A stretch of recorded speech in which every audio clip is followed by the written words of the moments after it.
David Goldberg, he is Sheryl Sandberg's husband, and she, of course, is the chief operating officer of Facebook. He died while exercising. He collapsed on a treadmill, hit his head. He was lying on the ground for 3 hours. And look who's here, Dr. Marc Siegel with the Fox Medical A-Team. Now, let's not discuss the Goldberg situation here. But as I understand it, exercise equipment, injuries, it happens a lot. This is not uncommon. Almost 500,000 cases a year of people going to emergency rooms because they've been damaged hurt on exercise equipment. Over 20,000 cases on treadmills. And I think the reason for this is because what condition are you in when you get on that treadmill? In other words, are you feeling unsteady already? Are you dehydrated? Do you have some underlying problem? Have you been using it regularly? You know, these things are motorized. Yeah. And they may bring you up to a speed you're not ready for. You may jump off. People jump off. They love to jump off. Dangerous. But what about liability for the exercise equipment makers? They must have their liability insurance costs are going straight up, aren't they? Gotta be. Because that's the first person you would blame. I mean, it doesn't necessarily mean there is a mechanical error, though. Could be human error. We don't know. But there's 500,000 injuries per year, medical emergency room visits because of problems with the equipment. That's true? Broken bones, yes. Broken bones, abrasions, bruises, heart attacks. You know, like Tim Russert had. I mean, you could be exercising on that equipment and not. And I'm not trying to scare anyone out there. I love exercise equipment. That's how I train. Everyone should use it, but they should be careful. Okay. Next one, and this is for you. Maple syrup. We're being told that it helps fight disease-causing bacteria.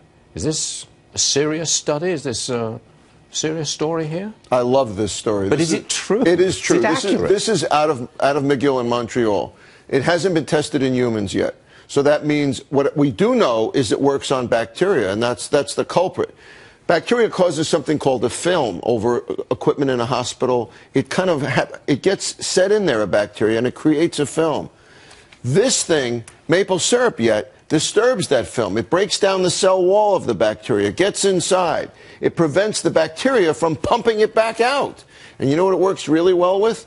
Antibiotics. They tested it with ciprofloxacin. Yep. So you take an antibiotic that you usually use against the urinary tract infection, add a little maple syrup to it, and it helps keep it inside the bacteria. Really? I love this. Well, that's kind of simplistic. It had about a 70 or 80% additional effect of the antibiotic plus the maple syrup. Really? I predict that this is going to be something of the future here. Give me a maple syrup stock, somebody. Yeah, anything to eat pancakes. Any endorsement of eating pancakes. It's resistant bacteria. It's resistant to bacteria. Well, I'm not telling people to go out there and buy maple syrup or maple syrup stock, because this may come in the form of some kind of a pill or something. So the product may not be there yet. Okay. The idea is there. But maple syrup, the idea is there. Okay, now this one. You know what's coming, don't you? Scientists now say that some men's beards are as dirty as toilets. Sounds a little extreme to me. Make your case. I actually believe this study, too, because we wash our hands. We don't wash our hands enough. We don't wash our faces enough. So, you know, we have a beard. I used to have a beard, if you believe it or not. If you have a beard, you touch your beard, and you put in there some bacteria, and it harbors there in the hair. So people are not washing their beards enough, and they're not washing their hands and faces enough. Maybe they will now when they hear this. Should you wash your beard with shampoo? It's the kind of bacteria you get that food handlers have, which is fecal bacteria, literally. Literally. You should be washing your hands more, washing your faces more, and combing and washing that beard. Otherwise, breakfast is going to be in there until lunch. Oh, please. Wait a second. All this endless washing of hands and the germ, whatever it's called, you know, that Prel stuff. Haven't we overdone that? Don't we need to build up some resistance to bacteria? Well, you said you lumped together a few things. They're not the same thing, as usual. Listen, using soap is great. That's using great. soap is great. There's the quote of the day, ladies and gentlemen. Right, and then you could use, if you're worried about the cracked, dry hands, use some lotion after that, some lubricating skin cream. But the wipes you're talking about, you lump together the Prel and those things, they actually could breed some resistant bacteria. So wash your hands as much as possible. Use those dispensers only when you can't get to a sink, and then soften up your hands. Are there resistant bacteria in the beard? Liz is over here, you know. Question. What proportion of men use hand cream lotion?